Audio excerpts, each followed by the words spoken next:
Franklin E. Miles. I was born on January the 4th, 1923 in Tucumcari, New Mexico.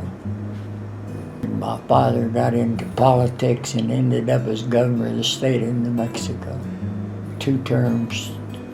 They were 2-year terms at that time, and he took office in 39 and served through 42. Mm-hmm. It was rather difficult. I was the 9th of 10 children, and 7 of us were living in the house. I had a twin sister, and she died early. Oh, okay. Out of the 10, 3 of them died early. And my twin brothers, one of them still alive. His twin died when he was 85. He had spent 40 years on the Mexico State Police Force. I was a 6th grader working on the weekends, and it paid me 50 cents an hour working in a candy company in the Pinon. They were Pitchner's candy, but they also made potato chips. And I ended up eating most of the Pinon. Well, my father and mother were divorced.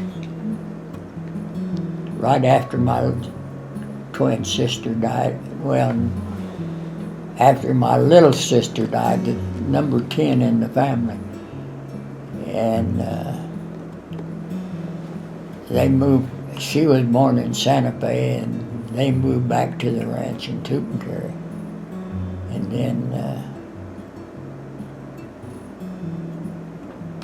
up to then, I hadn't met my father to know him till I was in the 5th grade. Though my oldest brother he was living with my father.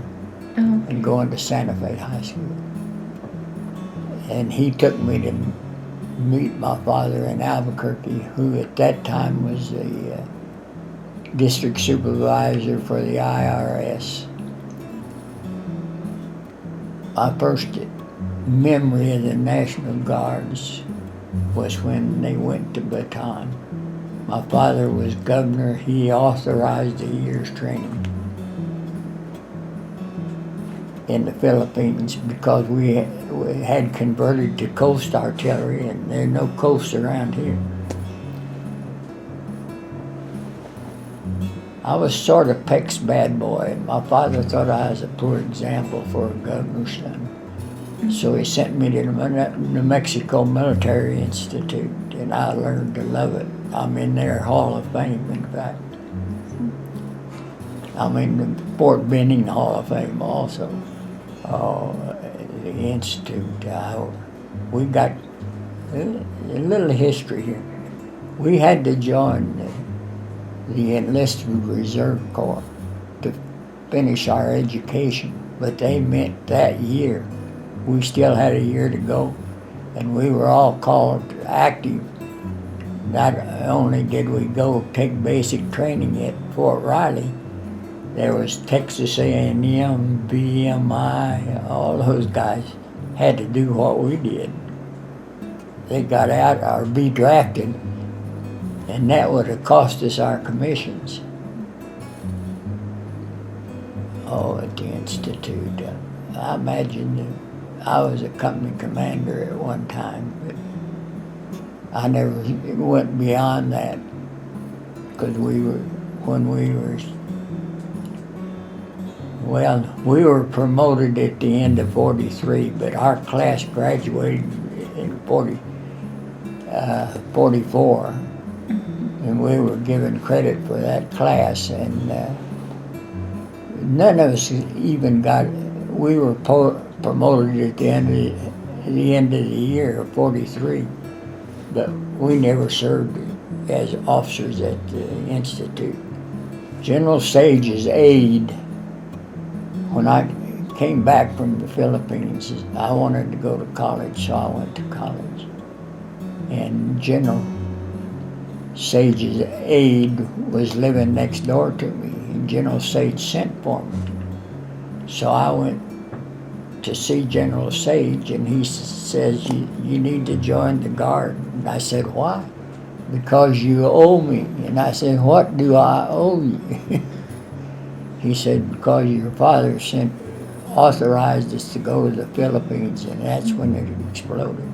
I told him that didn't have anything to do, but I will join.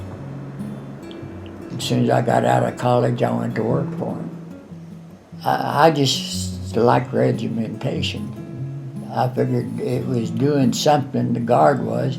The reserve was doing nothing, and I was automatically put into the reserve when I came back.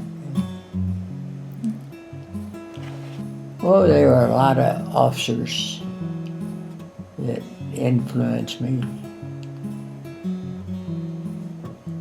One was Colonel Peck, the other one was Colonel Hamilton.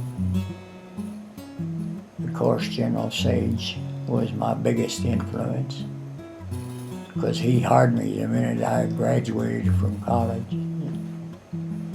I went to work full time for him. He was a battalion veteran. In fact, he commanded the 200th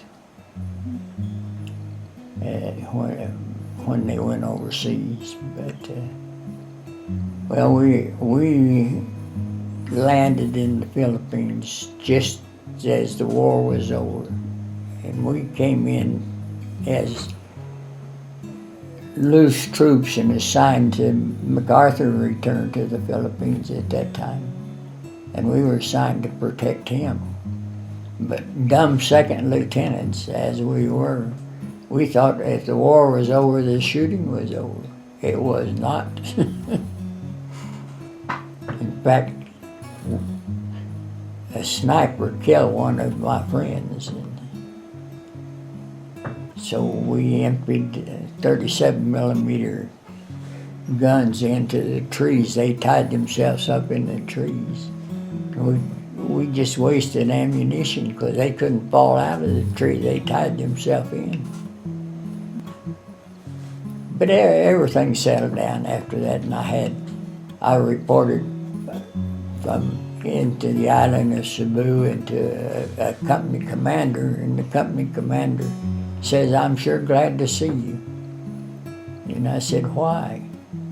He says, "You're the new commander," and he saluted me and walked out. He was going home. And I was there with second lieutenants from West Point, one from VMI and one from the Military Institute. And the rank among second lieutenants is not much. So they told me, I told them I'll get promoted then to first lieutenant. And I did, but I knew something they didn't know. A graduate of the New Mexico Military Institute was in command in Base S, and so I talked to him, and he got me promoted right away. Everything settled down. There wasn't much after that, just waiting to come home. But General Sage would not let you do, if you work for him, all those schools, no refresher courses, no courses done at home. You had to go to the school. Well, took over and from a civilian. Had no military training, and I was in charge of getting the records straight and basically a head of recruiting also. And I was to keep people away from General Sage that he didn't really want to see. Acted as a hatchet man at one time. If they dodged going to the Philippines, he wouldn't have them in the Guard, so I had to get them out of the Guard. They run to join the Guard in their old units, but they didn't go to the Philippines with them. They chickened out and got a relief. But it was just a normal adjutant's job other than that. as Adjutant General, I was in my glory, really. But I always remember that every man has his dignity, and you treat him as such. So I had an open door policy for anyone that wanted to talk to me. They could talk to me. So I never considered anything an emergency, but I considered water shortages, fires, a little flooding. The small cities out of Santa Rosa, the small villages, they had problems with water, so we had to keep him with water. And we sent tankers up there. When was Tiarina? He was a land grabber, and he was trying to get all the land that he thought was given to the Hispanics. But he was trying to get it all deeded back to the Hispanic. And it had riots. Then Colonel Baca, well, actually it was Major Baca at that time. Gil Baca, not the other one. And he was in charge of the troops that went into TA and took over the courthouse. It was interesting to make sure they calmed down and didn't cause riots. So we went up and arrested all the leaders. Tiarina still exists, I understand, but he doesn't make any noise.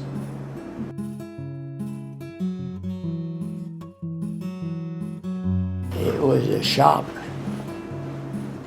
the way they treated people. You formed gangs in prisons, evidently, the Anglos, the Hispanics, the blacks. And the way they treated prisoners, I couldn't believe it. It's worse than anything I saw in the Philippines. The Japs were pikers compared to them. Well, we blocked them. They couldn't come out. We didn't bother with them. When they decided to come out, we would give them blankets because it was snowing at that time. But until then, they just sat in there and couldn't eat. But that's when they did most of their torturing, I think. That would be a guess. General Baca, the one that lives down the road here, Gilbert, he was handling the troops, he and Colonel Fiegels. And they wouldn't let them go in, and when they all gave up, there was nothing they could do. They let them come out, but there was no riots outside. Because everything calmed down, we moved the prisoners out to different states, actually, some to Texas and some to Arizona, and everything quieted down, and then they were brought back, as far as I know. That was up to the state police after they took over.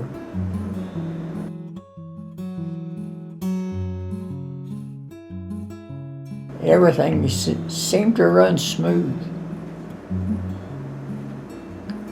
I never had any emotional outbursts.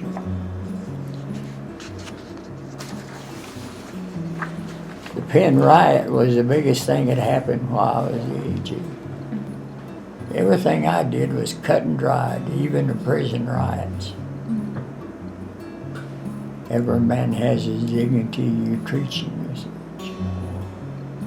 And don't ever ask who or what you are. Do the things you need to do, and that will determine who and what you are. I like the military. I'm still with the military. You'll find out I'm out there often. I tried to be a good commander.